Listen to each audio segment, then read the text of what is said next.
Assalamualaikum warahmatullahi wabarakatuh. Selamat pagi dan salam sejahtera untuk kita semua. Puji syukur kehadirat Allah Subhanahu wa Ta'ala, Tuhan yang Maha Esa, yang telah melimpahkan nikmat sehat, nikmat panjang umur kepada kita, sehingga kita bisa melakukan kegiatan pada hari ini, yaitu PJJ yang pertama di semester genap di tahun pelajaran 2020-2021. Anak-anakku yang berbahagia, sebelum kita mulai kegiatan pada hari ini, marilah kita berdoa dulu supaya kita atau kegiatan kita mendapatkan ridho dari Allah Subhanahu wa Ta'ala, Tuhan yang Maha Esa. Berdoa mulai.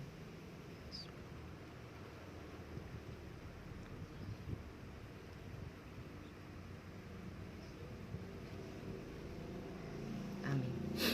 Anak-anakku yang berbahagia, sesuai dengan pilihan kalian pada grup WA, bahwa pada hari ini kita akan mempelajari tentang mengenali potensi diri sendiri, ya.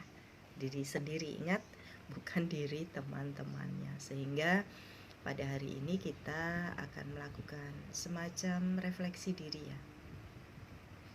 Apa yang sudah kita lakukan, apa yang ada dalam diri kita. Kenapa hal ini Ibu berikan tidak sekedar materi bahasa Indonesia seperti biasanya, karena menurut Ibu ini penting sekali untuk kalian, karena sebentar lagi, tinggal beberapa bulan lagi, kalian tentunya sudah akan lepas dari jenjang pendidikan menengah atas atau SMA, tentunya dengan syarat dan kriteria tertentu, ya. Kalau memenuhi persyaratan untuk kelulusan, maka kalian bisa dinyatakan lulus. Kalau tidak, ya harus berusaha bagaimana caranya kalian bisa mencapai kelulusan. Jangan sekali-kali membuang-buang waktu yang tidak berguna, karena waktu itu sangat berharga dan tidak akan bisa kembali lagi. Anak-anakku yang berbahagia, mengenali potensi diri adalah hal yang sangat penting. Karena ketika kalian masih duduk di SMA sebagai pelajar, maka masyarakat, lingkungan, keluarga, teman, siapapun akan selalu memaklumi bahwa oh, masih sekolah, oh, masih pelajar, ya. Tapi ketika kalian sudah lulus, maka masyarakat akan menilai kalian menjadi seorang pribadi yang dewasa. Nah, untuk itu maka kalian harus mengenali diri sendiri dulu, ya. Ketika kalian akan masuk ke jenjang perguruan tinggi ataupun kalian akan bekerja, maka hal ini sangat penting untuk kalian ingatnya untuk siapa, ya, untuk diri sendiri, ya, untuk melakukan hal-hal yang positif, hal-hal yang baik nantinya. Yang pertama adalah kalian harus mengenal sifat baik atau sifat positif dan sifat negatif kalian, sehingga nantinya setelah kalian mengenal dan tulisan itu akan kalian ingat bahwa ketika kalian melakukan atau dikuasai sifat negatif kalian, maka kalian harus mengingat bahwa ini harus saya perbaiki supaya saya mempunyai value atau mempunyai nilai untuk diri sendiri, minimal untuk diri sendiri. Kalau diri sendiri sudah bagus paketnya, maka orang lain pun akan menilai bahwa paket kalian adalah bagus dan mempunyai nilai untuk orang lain, untuk diri sendiri. Seperti apa sih sifat positif dan sifat negatif? Contohnya Ibu ramah, sifat positifnya. Negatifnya mudah tersinggung, misalnya seperti itu. Walaupun Ibu ramah, Ibu mudah tersinggung. Jadi kalau ada orang ngomong apa sedikit, Ibu tersinggung. Nah, tersinggung itu tidak selalu harus diluapkan, ya, langsung dengan marah-marah, mungkin dengan diam. Tapi ada rasa kalau orang ngomong sedikit yang nggak pas, Ibu mudah tersinggung, gitu, ya. Itu contohnya. Nah, silakan dalam buku kalian dengan pena kalian tulis 5 saja sifat positif kalian dan sifat negatif kalian, ya. Ini sangat penting. Kalau sampai kalian tidak mengenali hanya 5 dari sekian banyak sifat yang kita punya, yang kita lakukan dalam kehidupan sehari-hari, waspada. Kalian belum siap untuk menghadapi kehidupan yang sesungguhnya. Sudah ditulis. Kalau sudah ditulis, kita akan lanjutkan lagi. Yang berikutnya adalah kita harus mampu untuk mengenali kekuatan yang ada dalam diri sendiri. Dalam diri sendiri. Yang mengenal siapa? Diri sendiri. Bukan bapak, bukan ibu, bukan kakak, bukan teman-temannya. Tapi kenali dulu kekuatan dalam diri sendiri. Contohnya, kekuatan ibu adalah bekerja keras. Itu kekuatan. Kelemahan ibu, mudah sakit. Ketika saya melakukan sesuatu, optimis, terus sampai dikejar, sampai titik harus selesai semua apa yang ibu lakukan. Pada saat ibu tidak kontrol dengan energi yang ada dalam tubuh, maka ibu akan mudah sakit. Setelah selesai pekerjaannya, ibu mudah sakit, ya, karena di-push. Itu contohnya, ya. Kembali, silahkan kalian tuliskan dalam buku kalian 3 saja, 3 kekuatan yang ada dalam diri kalian dan 3 kelemahan yang bisa mengganggu kekuatan dalam diri kalian. Ingat ya, di sini harus jujur, tidak usah bertanya dengan teman-temannya, orang tua dan sebagainya. Karena untuk mengenali diri sendiri, maka kita harus mampu merefleksikan apa yang ada dalam diri kita sendiri. Itu ya. Baik, silahkan ditulis 3 kekuatan dan 3 kelemahan. Ini sangat penting buat kalian. Oke, setelah kalian menuliskan, maka kita akan mengenal yang namanya keterampilan dalam hidup yang harus kalian miliki ya. Kalau kalian belum pernah melakukan hal ini, maka harus dipertanyakan. Ini sudah kelas 12 SMA, sudah hampir lepas dari masa remaja menuju masa dewasa. Yang pertama, keterampilan hidup yang pertama adalah kalian harus mengatur diri sendiri. Sudahkah kalian lakukan mengatur diri sendiri?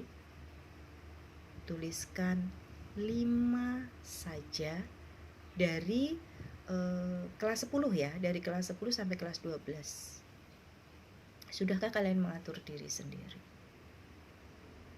Contohnya seperti ini. Saya bangun tidur pukul 5, paling siang setengah 6. Itu tidak dibangunkan. Artinya sudah mampu, saya tidur, besok pagi jam 5 harus bangun. Misalnya seperti itu. Jadi misalnya bangun sendiri, tidak dibantu oleh orang lain. Kemudian mengatur atau membersihkan, mengatur tempat tidur sendiri.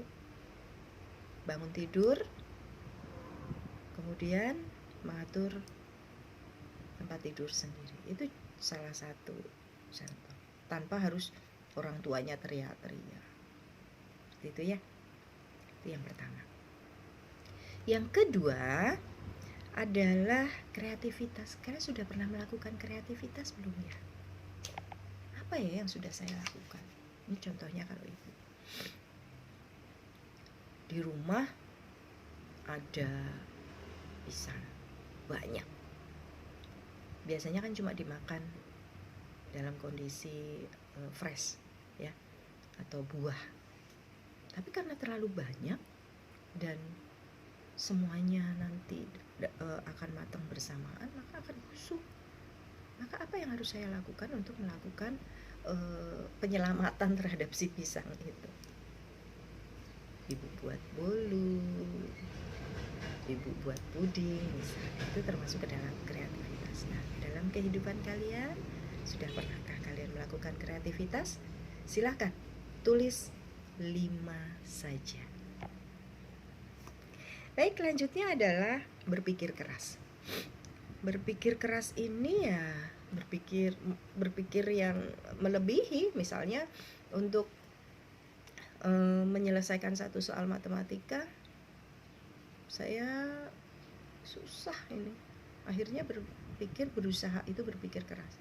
Tapi ketika kalian melihat jawaban temannya atau kalian hanya menyalin, itu namanya belum melakukan berpikir keras. Itu salah satu contoh. Ya, dalam berpikir keras silahkan kalian tuliskan masing-masing juga 5. Ya, apa yang sudah kalian lakukan? Saya rasa sangat banyak kalau kalian mau merefleksi apa yang sudah kalian lakukan selama ini. Ya. Kemudian yang ketiga adalah berpartisipasi. Sudahkah kalian berpartisipasi dalam kehidupan ini, di rumah, di masyarakat, di sekolah, di organisasi? Berpartisipasi yang positif ya. Contohnya seperti ini. Di rumah ada tetangga yang atau saudara lah, ada saudara yang memiliki hajat. Oh, saya ambil bagian, berpartisipasi. Saya membantu, misalnya ikut jadi sapu ranjau, misalnya. Itu sudah berpartisipasi. Ketika sekolah melakukan melakukan event, mempunyai event tertentu, kalian turut, itu juga sudah berpartisipasi. Ya, misalnya dalam acara apa? Oh, goes bareng SMA Negeri 5. Saya ikut.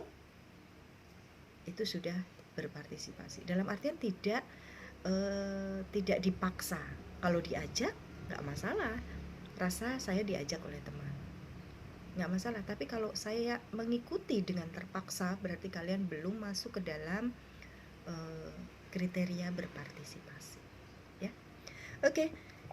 Yang kelima adalah berempati. Ini sangat penting ya, bahwa kita harus berempati dengan diri sendiri bahkan orang lain gitu. Ini sangat penting. Empati pada diri sendiri itu yang seperti apa? Yang menyayangi diri kita sendiri gitu. Tidak melakukan perusakan pada diri kita sendiri.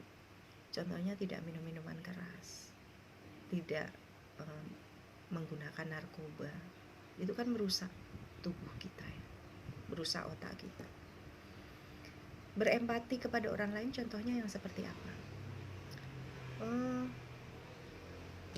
Ada temannya kesusahan, kita berusaha menghibur, mendekati, menanyakan, membantu ya, melakukan hal-hal yang bersifat kemanusiaan, toleransi, itu termasuk ke dalam rasa berempati. Kemudian menghargai perbedaan. Kita ini kan individu dan individu, berarti ada 2 kepala. Kalau kita sudah berkumpul dengan teman-teman maka banyak kepala, berkumpul dengan keluarga maka banyak kepala. Dalam kepala itu ada akal, ada otak yang diberikan Tuhan, yang diberikan Allah SWT untuk berpikir gitu. Nah, menghargai perbedaan ini misalnya seperti ini. Sesama muslim saja, ini ibu contohkan muslim ya karena ibu lebih paham. Misalnya sesama muslim kan ada banyak aliran itu ya. Nah, kita menghargai misalnya si A bahasanya adalah orang NU, si B orang Muhammadiyah, misalnya seperti itu. Ya kita menghargai pola ibadahnya, biasanya sih yang dipermasalahkan itu. Kita saling menghargai. Ya, biarlah A dengan NU-nya, B dengan Muhammadiyahnya gitu. Intinya semuanya kepada Allah Subhanahu wa taala. Contohnya lagi misalnya si A memiliki kelebihan materi, si B kekurangan. Ketika melakukan sebuah, contohnya kalian akan jalan-jalan aja ya. Kalau jalan-jalan itu kan keseruannya salah satunya adalah kostum ya. Kostumnya sama yuk. Tentunya antara si A dan si B itu tidak boleh memaksakan. bahwa apa yang digunakan oleh si A itu harus sama dengan si B. Jika si B memilih tidak membeli, tidak sama, maka si A juga harus memahami atau memakluminya, karena memang perbedaan. Itu yang seperti itu ya, menghargai perbedaan. Si A memiliki ide jalan-jalan ke pantai, si B memiliki jalan-jalan di sekitar lingkungan aja.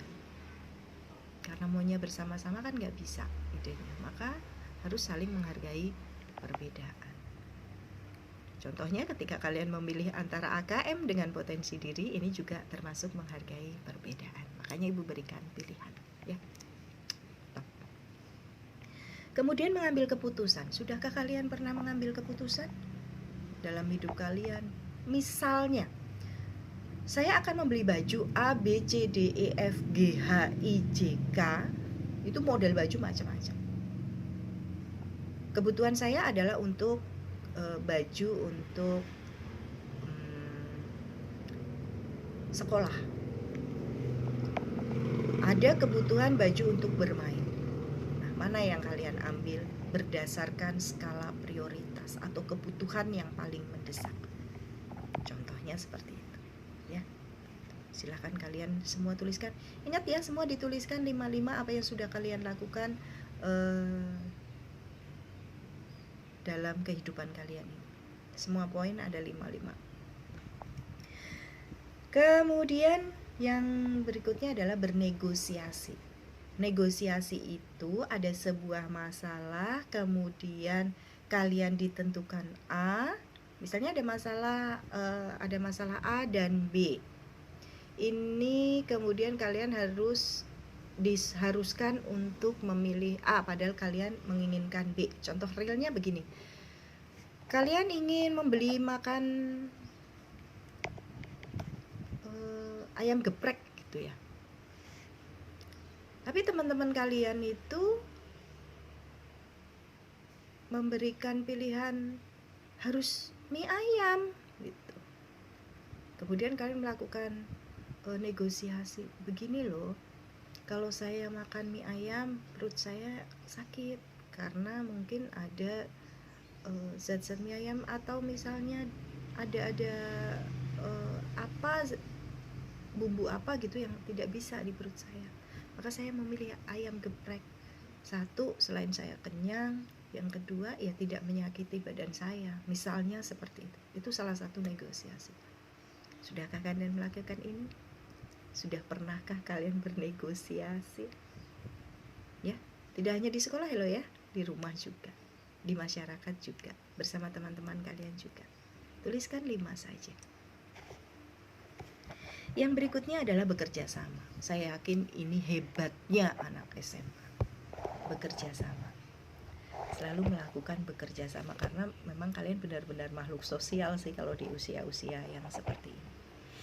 Tetapi yang dituliskan adalah bekerja sama dalam hal yang positif. Saya pernah loh Bu bekerja sama dalam hal menyontek, tidak masuk dalam kriteria tentang keterampilan hidup yang ini ya Bu. Saya pernah sama-sama lompat pagar, nggak masuk kriteria yang di sini.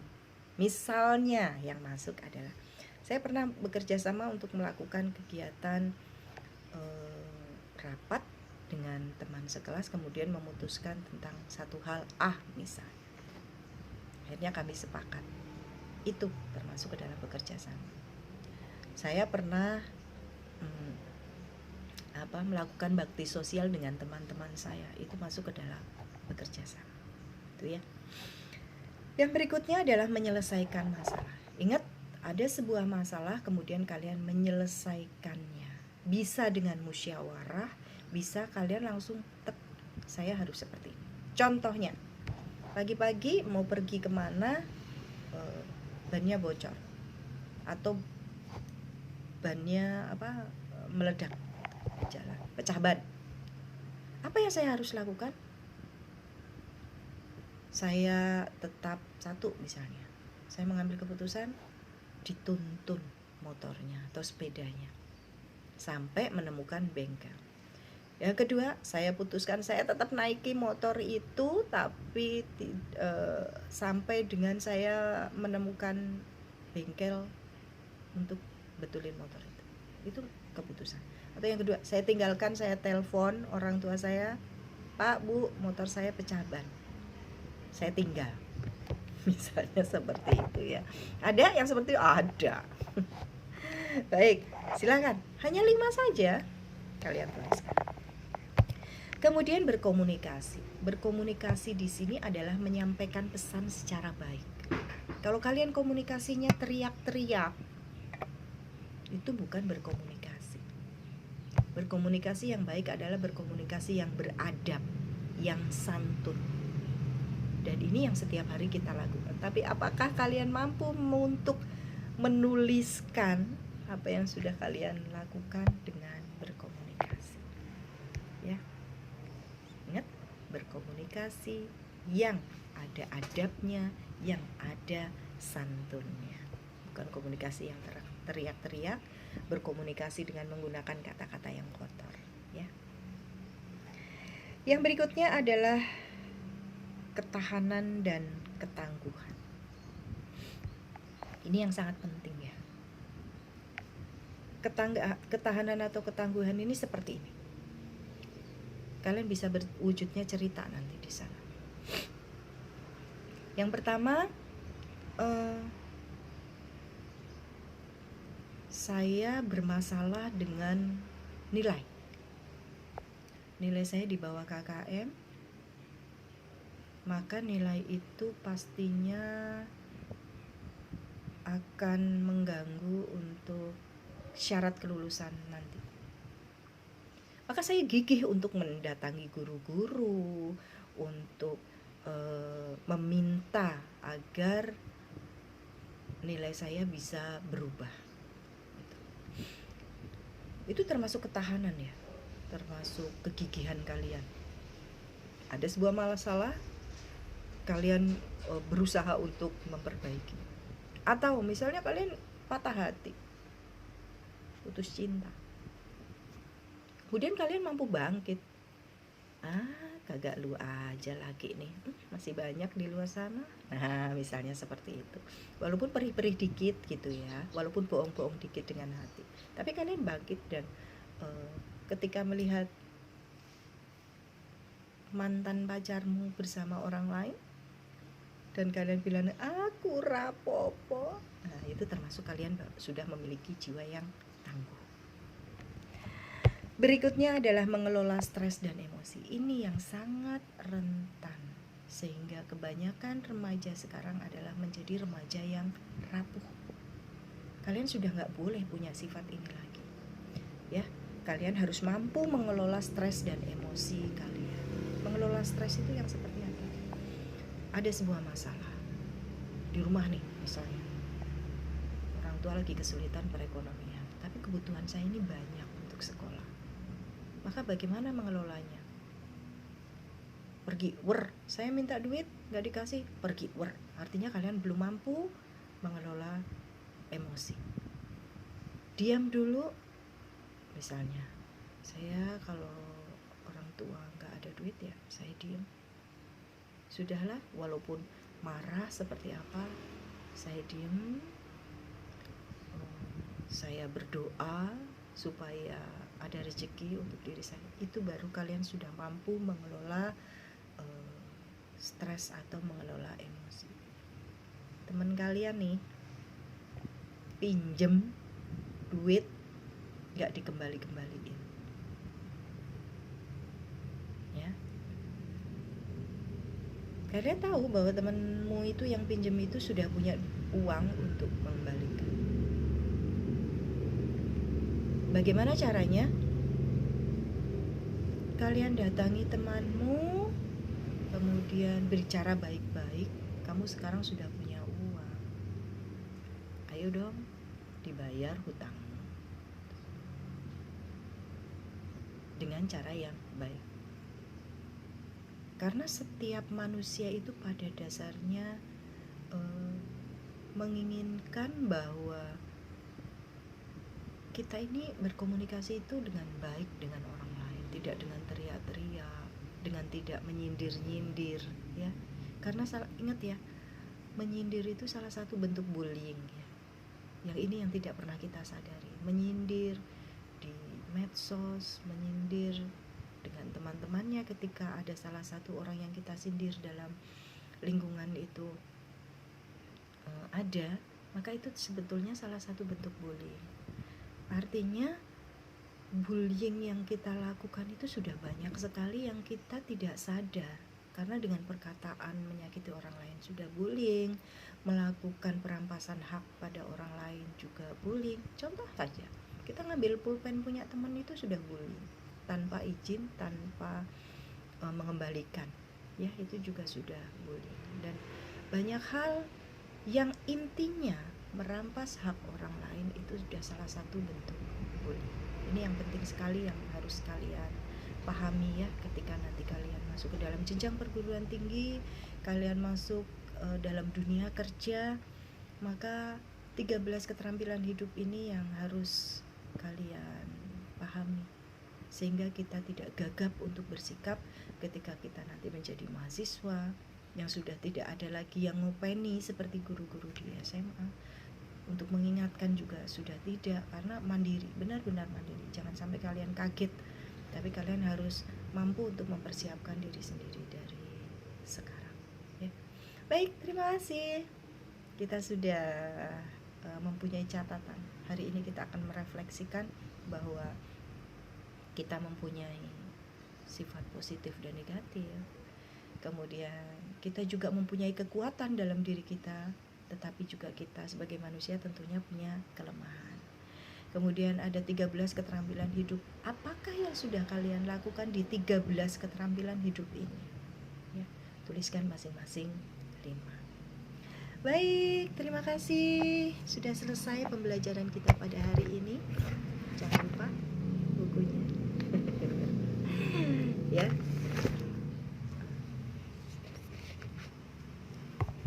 Mudah-mudahan apa yang kita lakukan bermanfaat, paling tidak untuk diri sendiri. Walaupun ya, kita berada di lingkungan yang luas, paling tidak kalau mau memperbaiki orang lain, ya kita perbaiki diri sendiri dulu. Baik, terima kasih. Alhamdulillahirabbil alamin. Mudah-mudahan apa yang kita pelajari hari ini bermanfaat untuk diri kita sendiri. Wabillahi taufiq wal hidayah. Wassalamualaikum warahmatullahi wabarakatuh. Dadah.